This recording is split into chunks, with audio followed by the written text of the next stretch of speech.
వైఎస్ఆర్సీపీ అధ్యక్షుడు జగన్ మీడియాతో మాట్లాడుతున్నారు. ఇప్పుడు లైవ్ చూద్దాం. వైఎస్ఆర్ కాంగ్రెస్ పార్టీ తరఫున కేంద్రంలో ఇదివరకే మద్దతు ఇచ్చాం. స్టేట్ లో కూడా మద్దతు ఇచ్చే దాంట్లో ఎటువంటి డౌట్ లేదు. కానీ సెషన్ జరుగుతా ఉన్న నేపథ్యంలో ఇవాళ ప్రభుత్వ ఆదాయాన్ని పెంచుకునేందుకు జీఎస్టీ బిల్లును ప్రవేశపెడతా ఉన్నారు. రైతుల ఆదాయాన్ని గురించి ఆలోచన చేయని పరిస్థితిలో ఇవాళ ఈ ప్రభుత్వం ఉంది. ఇవాళ రైతులకు సంబంధించి గిట్టుబాటు ధర లేక, మద్దతు ధరలు లేక, ఇవాళ ఏ పంట చూసుకున్నా కూడా అస్తవ్యస్త పరిస్థితుల్లో రైతులుండి ఆత్మహత్యలు చేసుకుంటా ఉన్న పరిస్థితులు, గిట్టుబాటు ధర లేక ఓన్లీ రూపాయికి 2 రూపాయలకు కేజీ అమ్ముకుంటా ఉన్న పరిస్థితి. గత సంవత్సరం 25-30 రూపాయలు అమ్మిన పరిస్థితి నుంచి రూపాయి 2 రూపాయలకు ఉల్లి అమ్ముతా ఉన్న పరిస్థితి. కంది గత సంవత్సరం క్వింటాల్ 8,000-8,500 నుంచి ఇప్పుడు 3,800-4,200 కూడా కొనే పరిస్థితి లేదు. పెసర క్వింటాల్కు 6,000-6,200 నుంచి గత సంవత్సరం అయితే ఇప్పుడు 4,000-4,200 కూడా కొనే పరిస్థితి లేదు. మినుము క్వింటాల్కు గత సంవత్సరం 12,000 అయితే ఈ సంవత్సరం కేవలం 6,000 రూపాయలు కూడా కొనే పరిస్థితి లేదు. మిర్చి గత సంవత్సరం 12,000 నుంచి 14,000 రూపాయలు క్వింటాల్ పలికితే ఇవాళ మిర్చి రైతులు 800 రూపాయల నుంచి 4,000 రూపాయల మధ్యలో అమ్ముకోవాల్సిన అధ్వానమైన పరిస్థితులు బతుకుతా ఉన్నారు. పసుపు నేరేడు సంవత్సరం 9,000 రూపాయలు అమ్ముతే ఈ సంవత్సరం 4,000-4,500 రూపాయలు దాటడంలో. మామిడి గత సంవత్సరం 40,000 నుంచి 60,000 మధ్యలో టన్ను పలుకుతే ఇవాళ టన్ను 7,500-8,000 రూపాయలకు అమ్ముకునే అధ్వానమైన పరిస్థితులు రైతులు ఉన్నారు. బత్తాయి అంటే చీని చెట్లు, నేరేడు సంవత్సరం 40,000 రూపాయలు టన్ను అమ్మితే 40,000-50,000 రూపాయలు టన్ను అమ్మితే ఈ సంవత్సరం 8,000 రూపాయలు. కొనే నాతుడు లేడు. చివరికి పశుగ్రాసం, పశువుల కోసం రైతులు కొనే మేత ఇవాళ ఎకరా 10,000 రూపాయలు. ఒక పశువుకు ఒక గేదెకు 1 ఎకరా మేత కావాలి. ఎండుగడ్డ అయితే, పచ్చగడ్డ అయితే మరో 20 సెంట్లు కావాలి. ఎండుగడ్డి రేటు ఇవాళ ఎకరా 10,000. ఇదే గుంటూరులో వచ్చినప్పుడు మా ఎమ్మెల్యేలను అడిగా ఎంతన్నా రేట్లు అని చెప్పి 9,000-10,000 రూపాయలు చెప్తా ఉన్నారు ఎకరా. నేరేడు సంవత్సరం 5-6,000. చంద్రబాబు నాయుడు గారు ముఖ్యమంత్రి అయ్యే నాటికి 2,000-3,000 రూపాయలకి దొరికే పరిస్థితి నుంచి ఇంత దారుణంగా రైతుల పరిస్థితి ఉంది. ఇంత దారుణంగా రైతుల పరిస్థితి ఉన్నప్పుడు రైతులు ఆత్మహత్యలు చేసుకుంటా ఉన్న పరిస్థితులు రోజు కనిపిస్తా ఉన్నాయి. రైతులు ఆత్మహత్యలు చేసుకుంటా ఉన్న ఈ పరిస్థితుల్లో చంద్రబాబు నాయుడు గారు ఎన్నికలప్పుడు 5,000 కోట్ల రూపాయలతో స్థిరీకరణ నిధి పెడతాను అన్నాడు. ఆ రోజు ఎన్నికలప్పుడు మేము 3,000 కోట్ల రూపాయలతో స్థిరీకరణ నిధి పెడతాము అని చెప్పి మేము ఎప్పుడైతే చెప్పామో అప్పుడు చంద్రబాబు నాయుడు గారు రైతులకు మోసం చేయడంలో సిద్ధహస్తుడైన చంద్రబాబు నాయుడు గారు అప్పటికే రుణాల మాఫీ పూర్తిగా చేస్తాను, బ్యాంకుల్లో పెట్టిన బంగారం ఇంటికి తెస్తాను అని రైతులకు ఏ రకంగా మోసం చేశాడో, 87,000 కోట్ల రూపాయల రైతుల రుణాలు మాఫీ చేస్తానని ఏ రకంగా మోసపూరిత మాటలు చెప్పాడో అదే మోసపూరిత మాటలను కంటిన్యూ చేస్తూ 5,000 కోట్ల రూపాయలతో ధరల స్థిరీకరణ నిధి పెడతానన్నాడు. ఇవాళ రేపు అసెంబ్లీ జరుగుతూ ఉంది. అసెంబ్లీలో జరిగేటప్పుడే మొన్న మిర్చి రైతులకు సంబంధించి నిరాహార దీక్ష చేస్తూ ప్రభుత్వానికి పిలుపునిచ్చాం. రైతుల పరిస్థితి మెరుగు కాకపోతే అసెంబ్లీని స్టాల్ చేస్తామని చెప్పి 5,000 కోట్ల రూపాయల స్థిరీకరణ నిధి 5,000 కోట్ల రూపాయలతో నిధులు కేటాయించకపోతే, గిట్టుబాటు ధర కల్పిస్తూ పంటలను కొనుగోలు చేయకపోతే అసెంబ్లీని రేపు స్టాల్ చేస్తామని చెప్పి కూడా గట్టిగా చెప్తా ఉన్నాం. రైతుల సమస్యల మీద పట్టించుకొని చంద్రబాబు నాయుడు సర్కార్కు గట్టిగా బుద్ధొచ్చేందుకు రైతుల తరఫున తోడుగా నిలబడే కార్యక్రమం చేస్తామని చెప్పి గట్టిగా చెప్తా ఉన్నాం. ఒకవైపున రైతుల పరిస్థితి ఇంత దారుణంగా ఉంటే, మరోవైపున మార్కెట్లో దళారులు వ్యాపారులు ఏ స్థాయిలో ఉన్నారు అని అంటే, ఎవరైనా హెరిటేజ్ షాపుకు పోయి ఒక్కసారి మిరప కానీ కంది కానీ ఏదైనా కొనాలని ఒక్కసారి పోతే 200 గ్రామ్ ప్యాకెట్ 50 రూపాయలు చెప్తారు. లెక్కేస్తే క్వింటాలు 27,000 రూపాయలు,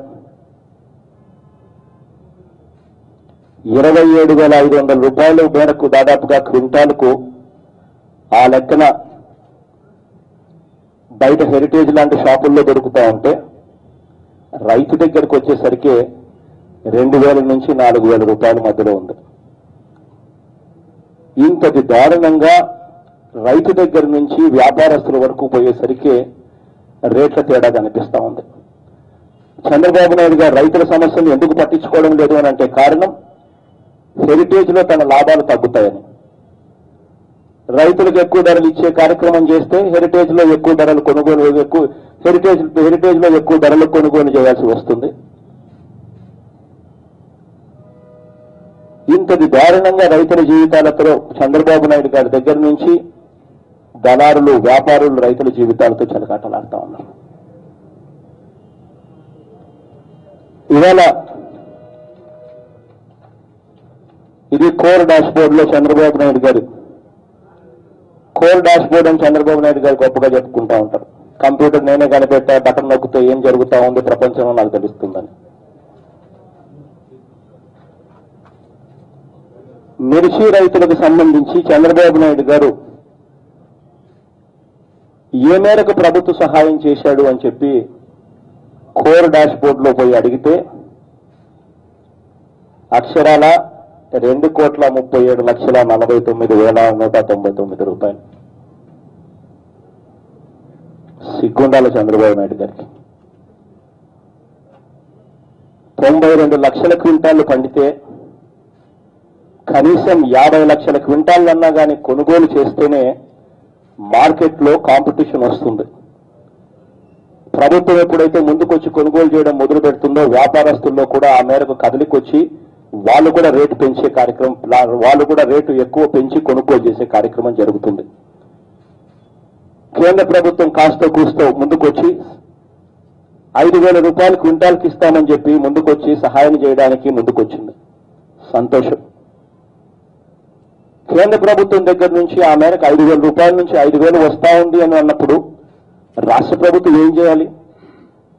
ఆ 5,000కు మరో 3,000 తోడు చేసి మరో 3,000 జత చేసి కనీసం 8,000 రూపాయల కన్నా కానీ కొనుగోలు చేసే కార్యక్రమం చేస్తే తప్ప రైతులకు కనీసం ఆ 8,000 వస్తే లాభాల్లో ఉండరు రైతులు, కనీసం ఖర్చులు వస్తాయన్న ఆశ. ఒక ఎకరా మిర్చి రైతు కౌలు లేకుండానే 1,30,000 రూపాయలు ఖర్చు అవుతుంది. 1,30,000 నుంచి 1,60,000.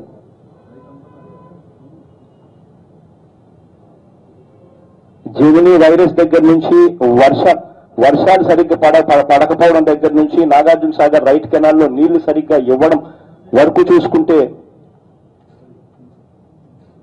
ప్రొడక్షన్ ఎంత వచ్చింది అని చూస్తే కేవలం 13-15 క్వింటాలు కూడా రాని పరిస్థితి. ఏ రకంగా రైతులు బతుకుతారు?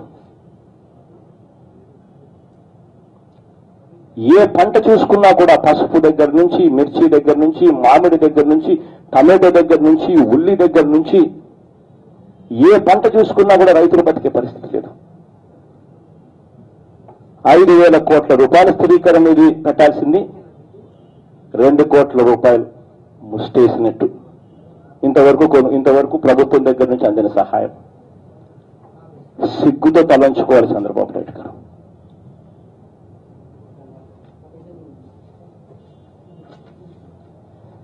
ఇటువంటి పరిస్థితుల్లో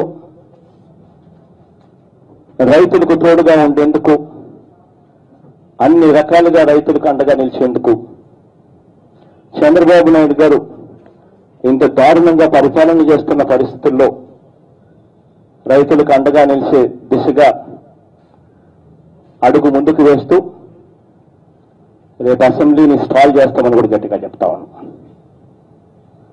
5,000 కోట్ల రూపాయల స్థిరీకరణ మీద కేటాయింపులు చేయాల్సిందే. రైతుల దగ్గర నుంచి గిట్టుబాటు ధర ఇస్తూ కొనుగోలు చేయాల్సిందే. ఈ చంద్రబాబు నాయుడు గారికి అల్టిమేటం ఇస్తా ఉన్నాం. ఇది చెప్పడానికి మీ అందరికీ ఇవాళ ఈ ప్రెస్ మీట్ లో మనందరినీ కూడా అసెంబ్లీ జరుగుతూ ఉన్న ఈవేళ మిమ్మల్ని అందరినీ కూడా ఇవాళ కలవడం జరుగుతూ ఉంది. Thank you all for coming.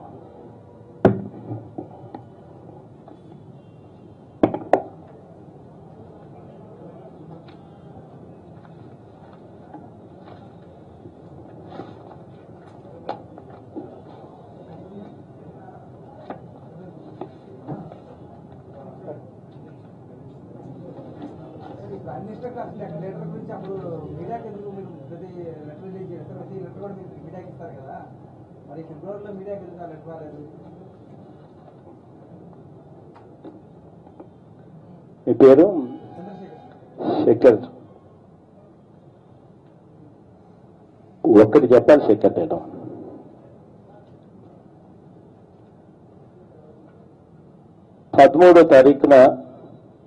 ఫిబ్రవరి 13వ తారీఖున లెటర్ రాశారు ప్రధానమంత్రికి. ఫిబ్రవరి 17వ తారీఖున లెటర్ రాశారు. ఆ లెటర్ నేను రాసింది చూశారా? ఐ థింక్ పొద్దున్నే కరుణాకర్ రెడ్డి కూడా రిలీజ్ చేసింది. ఒకవైపున చంద్రబాబు నాయుడు గారు తన అధికారంతో ప్రతిపక్షమే ఉండకూడదు అన్న దుర్బుద్ధితో సిగ్గు లేకుండా నిస్సిగ్గుగా తన దగ్గర ఉన్న అధికారంతో వ్యవస్థలను మేనేజ్ చేస్తూ ఉంటే, అధికారులను ప్రలోభపెట్టి వాళ్ళతో తప్పులు చేయిస్తూ ఉంటే ఎవరికి కంప్లైంట్ చేయాలి? రాజ్యాంగంలో ఉన్నాం. ఏ ట్రంప్కో ఏ అమెరికా గవర్నర్కో కంప్లైంట్ చేయలేం కదా. కంప్లైంట్ చేయాల్సి వస్తే ప్రధానమంత్రికి కంప్లైంట్ చేస్తాం. కంప్లైంట్ చేసే ప్రతి అధికారులు ఈ రకంగా చేస్తా ఉన్నారు. వీళ్ళకి ఇన్స్ట్రక్షన్స్ చంద్రబాబు నాయుడు గారి దగ్గర నుంచి వస్తా ఉన్నాయి. వీళ్ళ మీద ఎంక్వైరీ చేయండి, వీళ్ళు చేస్తా ఉన్న అన్యాయమైన హెరాస్మెంట్ మీద లోతుకు వెళ్ళి ఎవరికి వీళ్ళు ఇన్స్ట్రక్షన్స్ ఇస్తా ఉన్నారో ఎంక్వైరీలు వేయండి అని చెప్పి ప్రధానమంత్రికి కాదు, సిబిసికి, సెంట్రల్ విజిలెన్స్ కమిషన్కు అందరికీ కూడా వివిధ ఫోరమ్స్ లో ఫిర్యాదులు చేస్తానే ఉన్నాం. రేపొద్దున శేఖర్ మీ మీద కూడా ఏదైనా ఇట్లాంటివి జరిగితే నువ్వు కూడా ఇదే చేస్తావు శేఖర్. దేశంలో ఎక్కడ జరిగిండదు. ఒక వ్యక్తికి బెయిల్ క్యాన్సిల్ చేయండి అని చెప్పి మళ్ళీ కోర్టుకు పోవడం, సాక్షులను ప్రభావితం చేస్తున్నారని ఎక్కడ జరిగిండదు. ఒక వ్యక్తి తప్పు చేయకపోతే, ఒక వ్యక్తి తప్పు చేశాడు అని రుజువు కాకుండా అసలు జైల్లో పెట్టడమే తప్పు. అట్లాంటిది కాన్స్టిట్యూషన్ సేస్ 3 నెలల లోపల విడుదల చేయాలని, అంతకన్నా ఎక్కువ పెట్టకూడదు. కానీ ఆ రోజు చంద్రబాబు నాయుడు గారు ఇదే కాంగ్రెస్ పార్టీతో కుమ్మక్కై ఇద్దరు కలిసి కేసులు వేశారు. పిటిషనర్స్ దగ్గర నుంచి వాళ్ళే, అక్కడి నుంచి కేసు నడిపించేదాకా కూడా వాళ్ళే. అప్పుడు ఆ అధికారులను చంద్రబాబు నాయుడు గారు ఫోన్లలోనే నడిపించాడు వ్యవహారాన్ని అంతా. సెలెక్టివ్ లీక్స్ మీడియాలకు ఇచ్చారు. ఏది చెప్పాలనో ఎంతవరకు చెప్పాలనో ఏ రకంగా చెడ్డ పేరు తేవాలి అని ఇవన్నీ ఏది చేయకూడదు. ఎవరు కూడా ఇన్వెస్టిగేషన్ చేసే అధికారులు ఎవరు కూడా చేయించినారు. ఆ రోజు ఇన్ఫ్లుయెన్స్ చేసే కార్యక్రమాలు చేశారు. ఈ రోజు మళ్ళీ ఆ రోజు కాంగ్రెస్ పార్టీతో చంద్రబాబు నాయుడు కలిసి ఇన్ఫ్లుయెన్స్ చేశాడు. ఈ రోజు మళ్ళీ తనకున్న మంత్రులు కేంద్రంలో కూర్చోబెట్టుకుని వాళ్ళతోనూ వాళ్ళ ద్వారాను చంద్రబాబు నాయుడు గారికి అత్యంత సన్నిహితంగా సపోర్ట్ చేస్తా ఉన్న బీజేపీలోని కొంతమంది మంత్రులు, మీకు తెలుసు ఆ పేర్లు ఎందుకు, కానీ వాళ్ళను ఉపయోగించి కూడా ఇదే కార్యక్రమం చేస్తా ఉన్నాడు.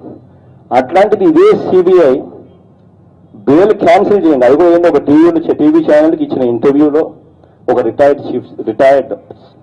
చీఫ్ సెక్రటరీ, ఏం సంబంధం సార్ నాకు? అట్లాంటిది విట్నెస్ ఇన్ఫ్లుయెన్స్ చేశాడు అని చెప్పి ఒక విచిత్రమైన ఆర్గ్యుమెంట్ తీసుకొచ్చి బెయిల్ క్యాన్సిల్ చేయమని చెప్పి చంద్రబాబు నాయుడు గారు ఏకంగా అధికారులను దుర్వినియోగం చేస్తూ ఉంటే, ఇటువంటి వ్యక్తి ఇంత దారుణంగా చేస్తా ఉన్నాడు, ఎంక్వైరీ చేయండి, ఎవరెవరు టచ్లో ఉన్నారు, ఎవరెవరి దగ్గరికి వెళ్తున్నారు, ఎవరి ఆదేశాలతో వీళ్ళు పనిచేస్తా ఉన్నారు, వీళ్ళకున్న రిలేషన్షిప్స్ ఏంటివి, అన్నింటి మీద ఎంక్వైరీ చేయండి, ఏసి ఇటువంటివి జరగనీయవద్దండి అని చెప్పి, ప్రజాస్వామ్యంలో ఉన్నాం, ప్రజాస్వామ్యాన్ని కాపాడండి అని చెప్పి సహజంగా లెటర్లు రాయడం చేయాల్సిన పని డెమోక్రసీలో. లేకపోతే అవతల కొడతా ఉన్నాడు, కొట్టించుకుంటూ ఉంటే ఎవడు బతకడు. కంప్లైంట్ చేయాల్సిన పరిస్థితుల్లో కంప్లైంట్ చేస్తాం, చేసే కార్యక్రమం చేస్తాం. కానీ ఇవాళ కర్ణాకర్ అన్న మధ్యాహ్నంగా మాట్లాడాడు.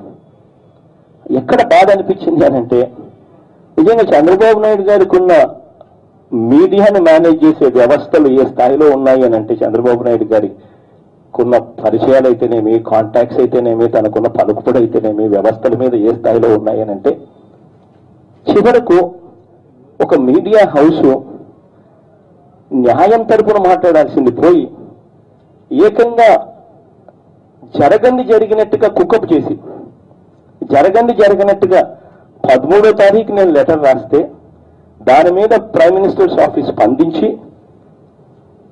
ఏప్రిల్ 10వ తారీఖున ఎప్పుడో లెటర్ కూడా రాశారు. ఏప్రిల్ 13వ తారీఖున నేను ఫిబ్రవరి 13 వాళ్ళకి లెటర్ రాస్తే వాళ్ళ దగ్గర నుంచి రిప్లై కూడా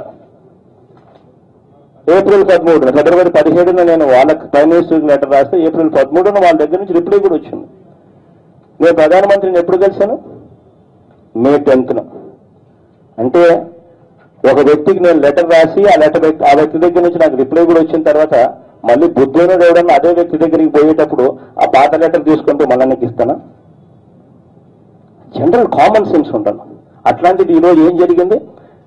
అదే పేపర్లో, అదే ఆంధ్రజ్యోతిలో ఏమని వచ్చింది? నేను మే 10th ప్రధానమంత్రిని కలిసి ఇచ్చిన లేఖను పక్కన పెట్టి, ఈ లేఖను పక్కన పెట్టి ఫిబ్రవరి 13న నేను రాసిన లేఖను, ఆ లేఖలో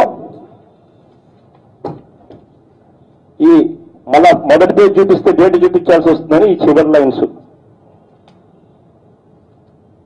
పెట్టి నా సంతకం ఇలా ఉంటుందో, న్యాచురల్గా ఏ లెటర్ మీద నా సంతకం ఇలానే ఉంటుందో పెట్టి ఇదే లెటర్ నేను వాళ్ళకి ఇచ్చానని చెప్పి మభ్యపెట్టే కార్యక్రమం ఒక మీడియా హౌస్ గా ఉండి అబద్ధాలు చెప్తా ఉంటే, ఫ్యాబ్రికేట్ చేస్తూ ఉంటే, అసలు ఈ వ్యవస్థలో నిజంగా ఎవరైనా బతకగలుగుతారా? నిజంగా నాకు ఆశ్చర్యం అనిపించిన విషయం కదా, 4 రోజుల నుంచి చూస్తా ఉన్నా. ప్రధానమంత్రిని కలవడం ప్రతిపక్ష నాయకుడిగా ప్రజల సమస్యలను వివరిస్తూ చెప్పడం తప్ప అని అడుగుతా ఉన్నా. ప్రధానమంత్రి గారు నేను అవును దాదాపుగా గంట సేపు మాట్లాడితే న్యాచురల్ గా అన్ని విషయాలు మాట్లాడతాం. న్యాచురల్ గా ప్రత్యేక హోదా అన్న అంశం ఒక్క సబ్జెక్ట్ మీదనే దాదాపుగా కనీసం అంటే 10-15 నిమిషాలు చెప్పింటాం, ఒకే ఒక్క సబ్జెక్ట్ మీద. ప్రధానమంత్రి దగ్గర నుంచి వచ్చిన మాటలు కూడా నిజమా జగన్? మరి 4 లక్షల కోట్ల పెట్టుబడులు వచ్చాయన్నారు, 10 లక్షల కోట్ల పెట్టుబడులు వచ్చి MOU సైన్ చేశామన్నారు, నిజమేనా జగన్? అనే పరిస్థితిలో ఆయన మాట్లాడుతూ ఉన్నాడంటే ఏ లెవెల్లో ఈయన మిస్లీడ్ చేస్తా ఉన్నాడు. ఒకే ఒక సబ్జెక్ట్ మీద అంతసేపు పట్టింది. ఆగ్రి గోల్డ్ గురించి మాట్లాడాం. ఏ రకంగా చంద్రబాబు నాయుడు గారు ఎంపీలు, ఎమ్మెల్యేలు, మంత్రులు, చివరికి చంద్రబాబు నాయుడు గారి కొడుకు మీద కూడా ఏ రకంగా ఆరోపణలు ఉన్నాయో అగ్రి గోల్డ్ ఆస్తుల మీద. సిబిఐ ఎంక్వైరీలు వేస్తేనే ఆ బినామీ ఆస్తులను బయటకు తీసుకొస్తేనే ఆ బాధితులకు మేలు జరుగుతుందనే అంశం మీద కూడా చెప్తాం. స్పెషల్ స్టేటస్ ఆగ్రి గోల్డ్, మిర్చి రైతులు పడతా ఉన్న అవస్థలు కూడా చంద్రబాబు అవస్థలు కూడా మోడీ గారి దృష్టికి తీసుకొని పోయాం. ఇవన్నీ మాట్లాడుతూ న్యాచురల్ గా రాజకీయాలు కూడా మాట్లాడతాం. ఏ రకంగా చంద్రబాబు నాయుడు గారు అన్యాయంగా పరిపాలన చేస్తా ఉన్నాడు, ఏ రకంగా రాష్ట్రాన్ని దోచుకొని తింటున్నాడు, ఏ రకంగా NCAER అవినీతి రాష్ట్రాల్లో ఆంధ్ర రాష్ట్రం నెంబర్ 1 అని చెప్పి ఏ రకంగా చెప్పింది. కాగ్ రిపోర్టు ఏ రకంగా చంద్రబాబు నాయుడు గారి మీద చేసిన ఆరోపణలు ధృవీకరిస్తూ రిపోర్ట్లు ఇచ్చింది. చంద్రబాబు నాయుడు గారి మీద రాజధాని ప్రాంతంలో చంద్రబాబు నాయుడు గారు చేస్తా ఉన్న స్కాములు ఏంటి, అన్నింటి మీద కులంకుశంగా చెప్పినాం. చంద్రబాబు నాయుడు గారు తన రాజకీయ పదవితో ఏ రకంగా తన పదవిని దుర్వినియోగం చేస్తూ, ఏ రకంగా వ్యవస్థలను మేనేజ్ చేస్తూ, ఏ రకంగా పరిపాలన చేస్తా ఉన్నాడు, అన్నింటి మీద కులంకుశంగా ఖచ్చితంగా మాట్లాడుతాం. ఎందుకు మాట్లాడడం నాకు ఇంకొకటి, చంద్రబాబు నాయుడు గారు ఈ తెలుగుదేశం పార్టీని మోడీ గారిని కలిసి వచ్చిన తర్వాత నాకు ఇంకొక విషయం కూడా బాగా ఆశ్చర్యం అనిపించింది. సడన్ గా మోడీ అంతరాని వాడైపోయినాడు. మోడీని జగన్ ఎందుకు గెలిచాడు, మోడీ జగన్కి ఎందుకు అపాయింట్మెంట్ ఇచ్చాడు? ఆశ్చర్యం. నిజంగా చంద్రబాబు నాయుడు మాట్లాడు వింటా ఉంటే ఏమంటే మోడీ మొన్నటిదాకా ఈ రోజు దాకా నిన్నటి దాకా మోడీ మంచోడు, మోడీని పొగిడారు, మోడీ సడన్ గా అంటరాని వాడైపోయాడు. మీకు మోడీ అపాయింట్మెంట్ చేయడం ప్రతిపక్ష నాయకునికి తప్ప, సమస్యలు వినడం తప్ప, ప్రతిపక్ష నాయకుడు సమస్యలు చెప్పడం తప్ప, నువ్వు చేయాల్సిన పని మోడీ దగ్గరికి వెళ్ళి ప్రత్యేక హోదా గురించి నువ్వు ఏ రోజు మాట్లాడు చెప్పండి. పైగా ప్రత్యేక హోదా నుంచి ఏ రోజు ఒత్తిడి తీసుకొచ్చావు? ప్రత్యేక హోదా ఇవ్వకపోతే కుదరదు అని ఏ రోజు చెప్పావు? ఏ రోజు చెప్పను. పైగా నువ్వు చెయ్యవు, ఇంకొకరు ఎవరైనా చేస్తే వాళ్ళ మీద అబాండా లేదు. తప్పేముందండి? ఆశ్చర్యంగా ఉంది. మోడీని కలవడం ఏదో తప్పన్నట్టుగా, మోడీకి విషయాలు చెప్పడం అది ఇంకో తప్పన్నట్టుగా, మోడీ గారు అపాయింట్మెంట్ చేయడం ఇంకో తప్పన్నట్టుగా. నిజంగా ఇలా మాట్లాడుతా అంటే నాకే ఆశ్చర్యం అనిపించింది.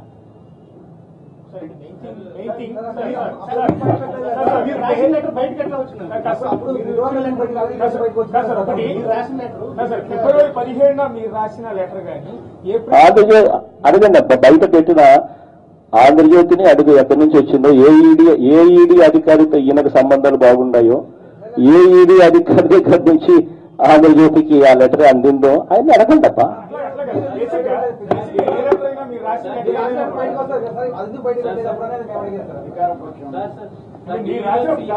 తెలుగుదేశం పార్టీ సోషల్ మీడియా మనకు వ్యతిరేకంగా విజృంభించిందని చెప్పేసి కంప్లైంట్ చేసినందుకు హరాస్ చేస్తుంది. As a leader of the association social మీడియాకి సంబంధించి ఒక వ్యక్తిని 14 రోజులు నువ్వు జైలు పంపించావు. నిజంగా నేను చేస్తా ఉన్నాను కరెక్టేనా? చంద్రబాబు నాయుడు గారిని అడుగుతా ఉన్నా, వ్యవస్థలు అన్నది నిజంగా ఏ స్థాయిలోకి నువ్వు మేనేజ్ చేస్తా ఉన్నావు అంటే కేసులు పెట్టడం దగ్గర నుంచి బయటడిచ్చేదాకా. ఒక్కసారి ఎన్నికలకు ముందు ఒక్కసారి ముందుకు పో చంద్రబాబు. ఆ రోజు ఇదే జగన్ గురించి ఏమేమి సోషల్ మీడియాలో రాపించు, ఎంతటి దారుణంగా నువ్వు నైతిక విలువలు మర్చిపోయి ఏ రకంగా పోస్టింగ్లు చేశావు. పోనీ ఇప్పుడైనా కానీ నీ పోస్టింగ్లు ఒక్కసారి మీ తెలుగుదేశం పార్టీ అఫీషియల్ వెబ్సైట్లో ఒక్కసారి ఎప్పుడైనా చూసావా? ఇదే అసెంబ్లీ ప్రాంగణంలో చూపిస్తావు, జగన్ జుట్టు ఇట్ట పైకి లేపుతావు, జుట్టు ఇట్ట పైకి ఉన్నాను. ఇంకోటి ఒక నక్క ఫోటో పెట్టి దానికి మనం నక్కను పెట్టి దాంట్లో జగన్ ఫోటో పెడతాం. ఇవన్నీ మీకు తప్పులుగా అనిపి మీరు చేస్తే తప్పులు కాదు. కడుపు మాడి మీరు చేస్తా ఉన్న రాతలను చూసి కడుపు మాడి జగన్ను ప్రేమించే వాళ్ళు కూడా ఎక్కడో ఒక చోట కడుపు మాడి సోషల్ మీడియాలో వాళ్ళు పోస్టింగ్లు చేస్తే తప్పు. వాళ్ళని భయపడిచ్చే దిశగా కేసులు పెట్టడం, నిజంగా వ్యవస్థను ఇంత దారుణంగా వాడుకునే వాడిని ముఖ్యమంత్రి స్థానంలో కూర్చునే దానికి అర్హుడుగా అని చెప్పి చంద్రబాబు నాయుడు గారిని గట్టిగా అడుగుతా ఉన్నాం.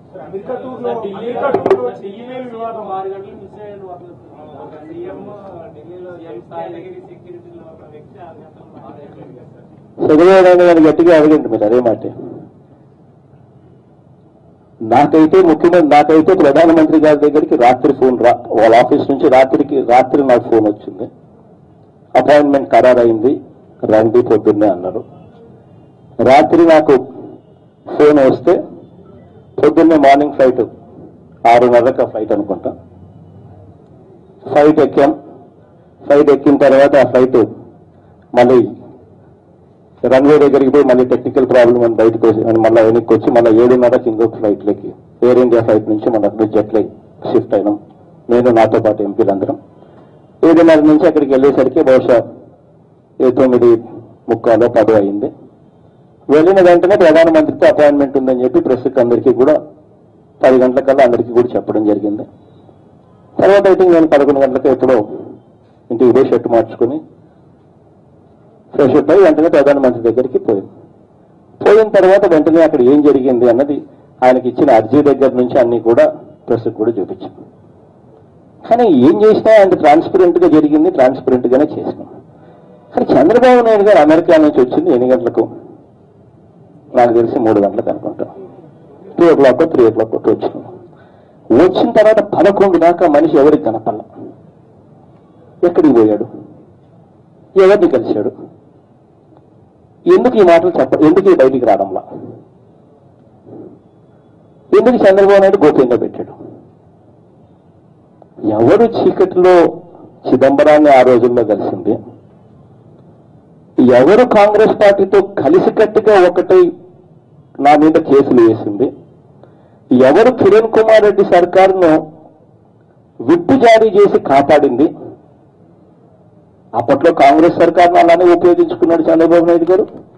ఇప్పుడు మళ్ళీ తనకున్న పలుకుబడితో బీజేపీలోనే తన వాళ్ళని పెడతాడు, వాళ్ళని మంత్రి పదవుల్లో పెట్టుకుంటాడు.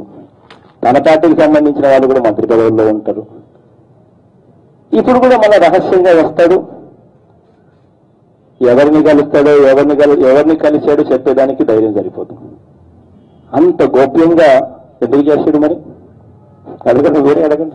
చంద్రబాబు అమెరికా టూర్ లో ఈమెయిల్ కాంట్రవర్సీ మీద ఏం చెప్తారు? ఈమెయిల్ మీ పార్టీ నుంచే వెళ్ళింది అనేది వాళ్ళు చేసిన ప్రధానమైన అలిగేషన్. నీ పేరు ఏం పేరు? అశోక్. నేను ఒక్కటి చెప్తున్నా అశోక్, ఏమైనా అమెరికా గవర్నర్ కానీ అమెరికా ప్రెసిడెంట్ కానీ ఏమైనా మన రాష్ట్రానికో మన దేశానికి సంబంధించిన వాళ్ళ? అసలు ఎవడైనా కూడా ఎందుకు వాళ్ళకు రాయాలని ఎవడైనా అనుకుంటాడు? పార్టీ పరంగా చూస్తే ఏమొస్తుంది వాళ్ళకి రాస్తే? నాకు తెలిసినంత వరకు పార్టీ పరంగా చూస్తే ఏమీ రాదు. కాబట్టి మేమేమో రాయలా. కానీ ఎవరో కడుపు మండినోడు ఎవడో రాసే ఉంటాడు. 26 మందిని పుష్కరాల్లో షూటింగ్ కోసం చంపేశావు. కడుపు ఎవరికైనా మండింటుందా గోదావరి జిల్లాల్లో? ఇంతవరకు ఎంక్వైరీలు పేరుతో నిన్ను బొక్కలో వేయాల్సిన, జైల్లో పెట్టాల్సిన చంద్రబాబు నాయుడు 26 మందిని చంపిన జైల్లో పెట్టాల్సిన కేసులో బయట తిరుగుతా ఉన్నాడు. ఎవరికైనా కడుపు మండుతుందా? 26 మంది కుటుంబాల్లో ఎవరికైనా మంది ఉంటుంది. 29 మంది తమిళనాడుకు సంబంధించిన లేబర్ను, కార్మికులను కాల్చి చంపావు. స్మగ్లర్లు అని చెప్పి బ్రాండింగ్ చేశావు. తర్వాత లేబర్ అని చెప్పి తెలిసి తమిళనాడులో గొడవలు జరిగాయి. ఆ 29 మండలంలో కూడా ఎవరికైనా మంది ఉంటుంది. ఇష్టం వచ్చినట్టు వాళ్ళ కుటుంబ సభ్యులను టప పిట్టను కాల్సినట్టు కాల్పించేసి నీ ఇష్టం వచ్చినట్టు స్మగ్లర్లు అని చెప్పి బ్రాండింగ్ చేశావు. 29 మందిని అట్లా కాల్పించినా నువ్వు జైలుకు పోలా, అది ఇంకా మంది ఉంటుంది ఆ కుటుంబ సభ్యులకు. మండినదా? ఓటుకు నోటు కేసులో అక్షరాల కరప్షన్ గురించి మాట్లాడతావు సిగ్గు లేకుండా. Black money, audio black money, నల్లధనం ఇస్తూ, కరప్షన్ మనీ ఇస్తూ ఆడియో టేపులు, వీడియో టేపులతో దొరికిపోయారు. దొరికిపోయినా నేను అరెస్ట్ చేయను, దొరికిపోయినా నీ పదవికి నేను రాజీనామా చేయు. మరి ఎవరికైనా కడుపు మండదా? అరెస్ట్ కావు, పదవులకు రాజీనామా చేయు, కరప్షన్ చేస్తావు, పైగా బయటకు వచ్చి నీ అంత సత్యహరిస్తున్న ఎవడు లేడన్నట్టుగా క్లాసులు పీకుతావు. ఎవరికైనా కడుపు మండుతుంది. మండినప్పుడు వాళ్ళ చేతనైన కాడికి పాపం వాళ్ళు ఈమెయిల్ ఇస్తారు. వినేవాడు, చూసేవాడు, చదివేవాడు, ఎవడన్నా ఓపిక ఉన్నాడు, ఎవడన్నా ఆ పక్క ఉంటే చూస్తాడు, చదువుతాడు. వాళ్ళకు కూడా వీళ్ళు రాసిన రాతల్లో ఏదైనా మీనింగ్ ఉంది అని అనుకుంటే యాక్షన్ తీసుకోగలిగే కెపాసిటీలో ఉంటే తీసుకుంటారు. దానికి అంత పెద్ద విషయం ఏముందో నాకు, అంత గింజుకోవాల్సిన పని ఏముందో నాకు అర్థం కాదు. దానికి అంత గింజుకొని అదేదో ఒక కుట్రన్నట్టుగా, ఈయనేదో ఇవన్నీ ఏవి చేయనట్టుగా, తప్పు చేసినందుకు బాధపడాలి ఎవడైనా. ఆ తప్పుని ఎత్తి ఎవడో చూపించినాడని చెప్పి ఎత్తి చూపించడానికి మీద మన వాడు చంద్రబాబు నాయుడు గారు బాధపడతారు. ఎత్తి చూపించినందుకు ఏం ఎక్కువ బాధపడతాడు, తప్పు చేసినందుకు కాదు బాధపడేది. That is Chandrababu Naidu.